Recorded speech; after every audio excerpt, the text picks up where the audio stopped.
Midsommar is a 2019 psychological horror thriller movie, but can I translate it into Magic the Gathering? Stick around and find out. You see, I have Magic the Gathering synesthesia, a very rare and very real disease where I see all forms of media and pulp culture in the form of Magic the Gathering. I can make anything into a commander deck. So if you have something you've always wanted to play in Magic the Gathering, leave it in the comments down below, and the most upvoted one will become the next video. You can also throw in a little bit of money, and I will prioritize it because it is late stage capitalism. So before we dive right into the deck and all the awesome cards, we need to go over the story of Midsommar, and of course, it's going to be from my memory because I feel like that's more fun.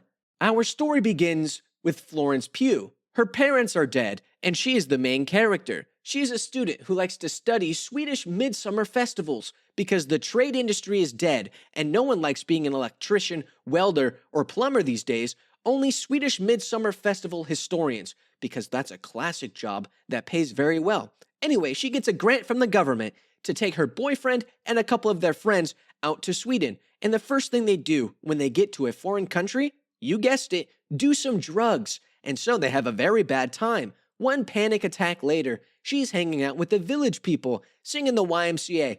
Oops, what's that? A mystery prophecy written on the side of the barn or whatever? Yeah, it's a little bit freaky, but no one cares about it. So the village people then go, hey, thanks for having dinner with us. You want to come to the cliff later and hang out? They all go, sure, that sounds dope, and they all follow. Then Grandma and Grandpa jump off the top of this cliffside IKEA, hit the ground, and splat like Swedish meatballs. Then everyone's a little bit traumatized. They go back to sleep because you got to sleep off the trauma. One of their homeboys, who's played by that one guy from that one movie, he has to go pee, so he goes and pees. Unfortunately, he pees on a sacred gravesite, I think, and the Swedish people jump him, and he disappears. Where'd he go? Who knows? We'll find out later. Her boyfriend, Florence Pugh's boyfriend, goes to the sexy barn because he heard about the sexy barn and was wondering what's going on in this sexy barn. So he whips out his deck, and he plays some modern with this girl who seduced him.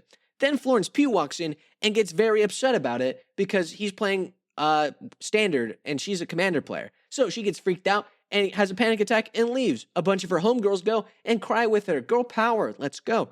Then she gets crowned as the flower queen because she deserves it. Eventually, it's revealed her boyfriend is missing. Where is he? She couldn't care any less because, he's gone and he cheated on her, basically. Eventually, she's taken to this epic barn where she sees her boyfriend in a bear suit, I think, and they're dead friends. Awesome.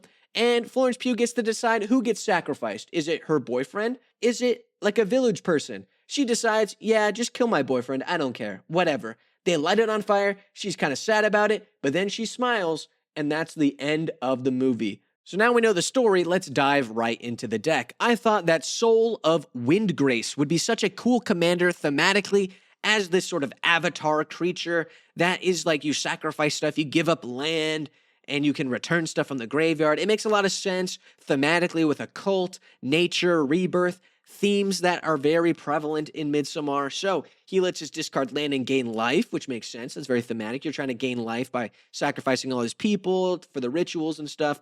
Then you can draw cards, and he can become indestructible, which is really good. He does a lot of stuff on his own, and part of the thing we're going to want to make this deck kind of scary or psychologically thrilling is that we're going to lean heavy into a discard playstyle where we're going to discard a bunch of our cards, make our opponents discard cards. It's going to be fun and it's going to be scary, which is why Bone Miser works really well with Soul of Windgrace, because whenever we discard a land card, we add 2 black mana, but a lot of Windgrace's things are only like 1 mana or 2 mana, so we're pretty mana neutral. We can discard as many lands as we want to draw as many cards as we can until we run out of land, basically.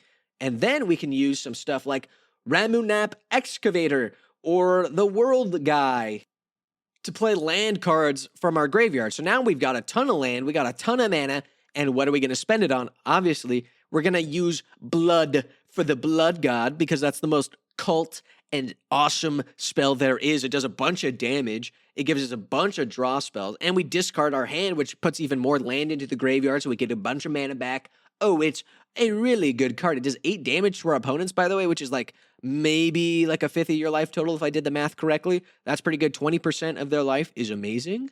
Not to mention the classic spell for Midsommar, Summer Bloom. This sorcery lets us play up to 3 additional lands this turn, so we discard a bunch of stuff with Soul of Windgrace, hit them with a Summer Bloom, and bing bada boom, we just play 3 more lands and we're up mana. That's pretty insane. That's pretty epic, okay?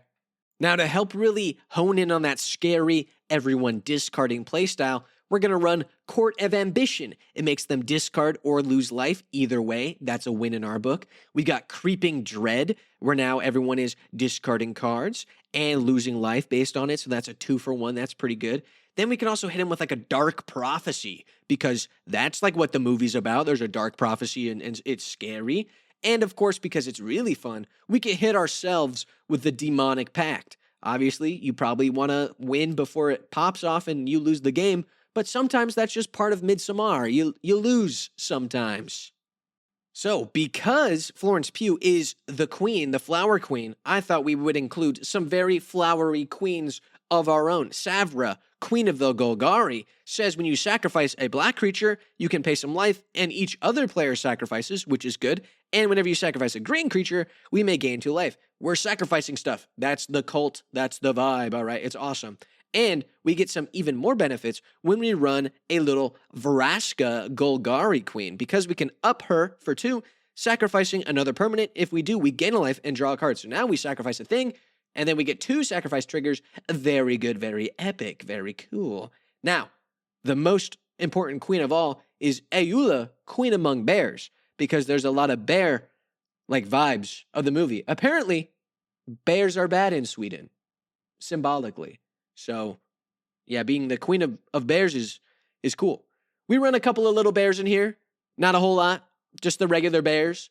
But Ayula makes them fight and makes them strong, which is what we want.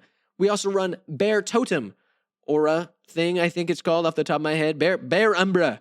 Bear Umbra, because it's a dude inside a bear on the artwork, right? Which is what happens in the movie. Yeah, it makes sense. Okay, makes sense. Now you might be wondering, how do you win? Let me introduce you to Ob Nixilis, the Fallen, just like her boyfriend who became fallen for somebody else. Anyway, when a land enters the battlefield, you can make someone lose 3 life. Awesome. Then you use Splendid Reclamation, which brings back all of your land from your graveyard to the battlefield, which gives you like 1 billion Ob Nixilis triggers. You can do 30 damage to someone right in their face. It is awesome and insane. Then you can just sacrifice a bunch of your land to other stuff like Zurin Orb if you want, and then try and do it again with like a World Shaper or something like that. It is an awesome way to win, and it makes a lot of thematic sense for the deck. But that brings us to the end of the video. I hope you enjoyed it. If you liked it, leave a like. If you subscribe, subscribe. And again, like I said at the beginning, if you have something you want Magic the Gathering-ified, let me know in the comments down below. You just got to write it in perfect Shakespearean Old English, and the most upvoted one or the one that gives me money will be the next video. I hope to see you in the next one. Peace out.